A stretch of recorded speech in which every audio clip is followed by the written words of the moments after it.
Walaupun dipenjarakan dan kehilangan kebebasan, Paulus tidak berputus asa. Di tengah kegelapan penjara Filipi, dia tetap memuji Tuhan dan menemui alasan untuk bersyukur.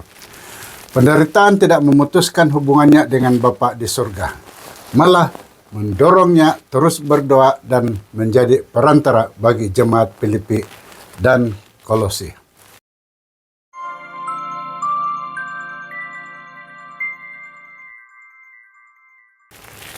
Halo, selamat kita bertemu kembali di channel Wahyu Pengharapan melalui segmen ringkasan pelajaran Alkitab, pelajaran Sekolah Sabat.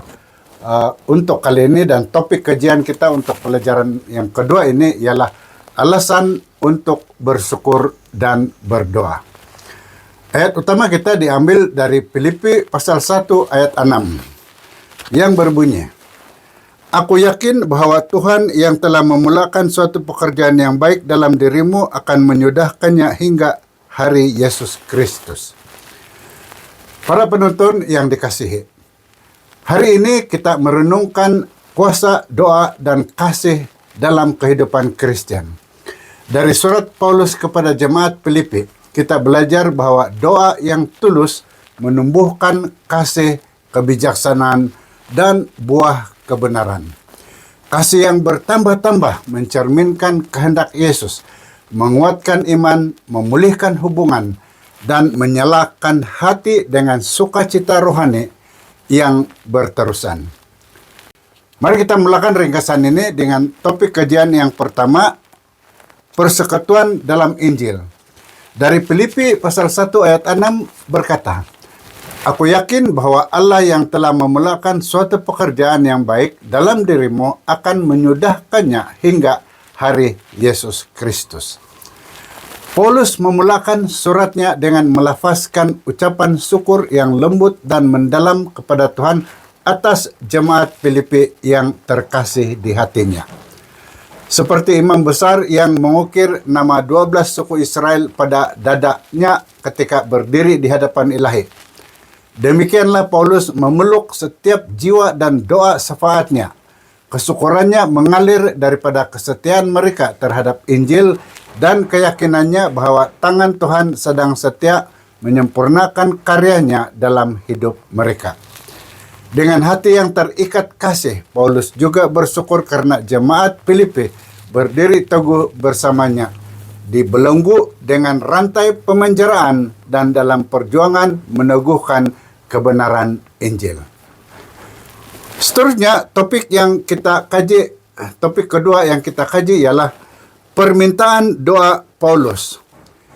Kita baca doa ini di dalam Filipi 1 ayat 9 hingga 11 yang berbunyi, "Doaku semoga kasihmu bertambah-tambah dengan pengetahuan dan pengertian, supaya kamu dapat mengetahui perkara-perkara yang baik, sentiasa tulus ikhlas dan tidak bersalah hingga hari Kristus, serta dipenuhi dengan buah perbenaran yang datang melalui Yesus Kristus untuk memuji dan memuliakan Allah."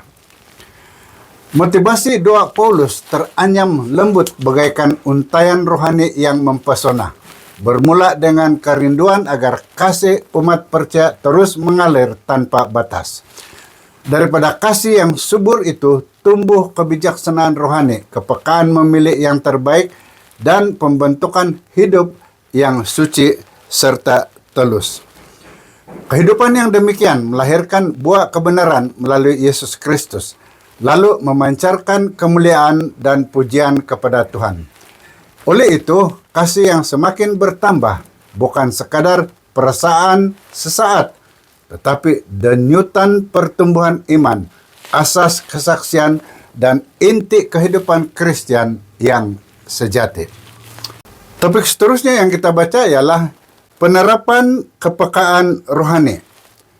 Untuk ini kita terus membaca ayat ke-12 dari Filipi pasal 1.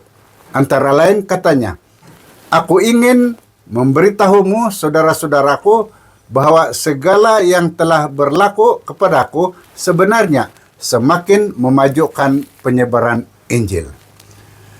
Apabila berita tentang pemenjaraan Paulus di Rom sampai ke telinga para jemaat di Filipi, hati mereka diliputi duka cita. Lalu Epafroditus diutus sebagai tanda kasih dan sokongan.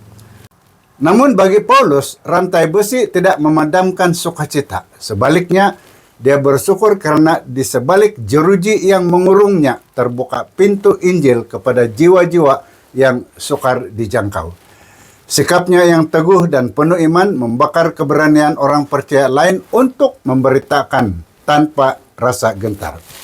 Bahkan mereka yang bertindak dengan niat bercampur turut tanpa disadari menjadi alat Tuhan sehingga nama Kristus tetap dimuliakan dan Injil terus bergema. Seterusnya kita mengkaji topik buah Injil. Kolose 1 ayat 3 berkata, "Kami mengucapkan syukur kepada Allah Bapa Tuhan kita, Yesus Kristus, dan kami sentiasa mendoakan kamu." Paulus memanjatkan pujian syukur kepada Tuhan karena jemaat Kolose memancarkan 3 permata iman Kristen: iman, harapan, dan kasih yang berakar teguh dalam Kristus Yesus. Nilai-nilai ini mengalir membentuk persekutuan dengan semua orang kudus, diterima melalui perkataan kebenaran Injil yang hidup. Dengan penuh kekaguman, Paulus menegaskan bahwa Injil tidak terhenti di Kolose, tetapi telah melintasi sempadan dunia dalam masa yang singkat. Melalui kuasa Roh Kudus, Injil menjadi firman yang menghidupkan, menjanjikan hidup kekal dan warisan yang terpelihara di sorga bagi setiap orang percaya. Saudara, topik terakhir yang kita kaji dalam pelajaran ini ialah kuasa doa. Dalam Kolose 1 ayat 9 antara lain berkata, "Oleh itu, sejak kami mendengarnya, kami juga tidak putus-putus mendoakan kamu dan memohon supaya kamu dipenuhi pengetahuan tentang kehendaknya dalam segala kebijaksanaan dan pengertian rohani." Doa Paulus bagi jemaat Kolose terangkat seperti doa yang lembut dan penuh pengharapan, memohon agar mereka dipenuhi pengetahuan akan Tuhan yang melahirkan hikmat dan pengertian. Dia merindukan kehidupan yang berkenan kepada Allah, syarat dengan buah perbuatan baik serta iman dan kesabaran yang diteguhkan oleh kuasa ilahi. Doa ini dipanjatkan dengan sukacita dan ucapan syukur kepada Bapa.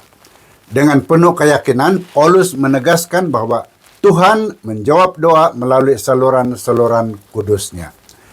Firman yang hidup, roh nubuat, pimpinan ilahi yang dikurniakan, dan pekerjaan Roh Kudus yang setia membentuk kehidupan orang percaya.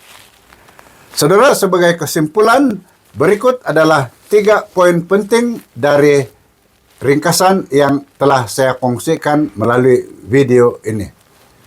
Pertama, kesyukuran atas persekutuan dan buah Injil. Paulus bersyukur karena jemaat setia kepada Injil bertumbuh dalam iman, kasih, dan harapan, serta menjadi rakan sekerja dalam penderitaan dan pelayanan Injil. Kedua, doa sebagai prasarana pertumbuhan rohani. Doa Paulus menekankan kasih yang bertambah-tambah, kebijaksanaan rohani, kehidupan yang berkenan kepada Tuhan, dan penghasilan buah kebenaran demi kemuliaan Allah. Dan yang ketiga, Injil dan doa sebagai kuasa penggerak misi. Dalam segala keadaan termasuk penderitaan, Injil tetap maju melalui kuasa doa, pekerjaan Roh Kudus, firman Tuhan, dan pimpinan ilahi yang memberi kekuatan dan pengharapan. Sekian ringkasan pelajaran Alkitab untuk kajian minggu ini. Saya harap Anda telah mendapati maklumat yang dikongsikan melalui video ini sangat berinformatif dan membantu. Pastikan Anda sudah tekan like dan share video ini serta subscribe pada channel ini dan tekan lonceng notification agar Anda tidak terlepas menonton video yang akan dimuatkan nanti. Dan jika Anda ada pertanyaan atau pandangan yang ingin dikongsikan, sila luangkan masa untuk meninggalkan komen di bagian komen di bawah ini atau hantar ke nomor yang tertera. Dan juga beritahu kami dari mana Anda menonton video ini. Dan sila terus menonton pada video yang dicadangkan di atas. Terima kasih karena menonton dan jumpa lagi di video akan datang. Tuhan memberkati Anda.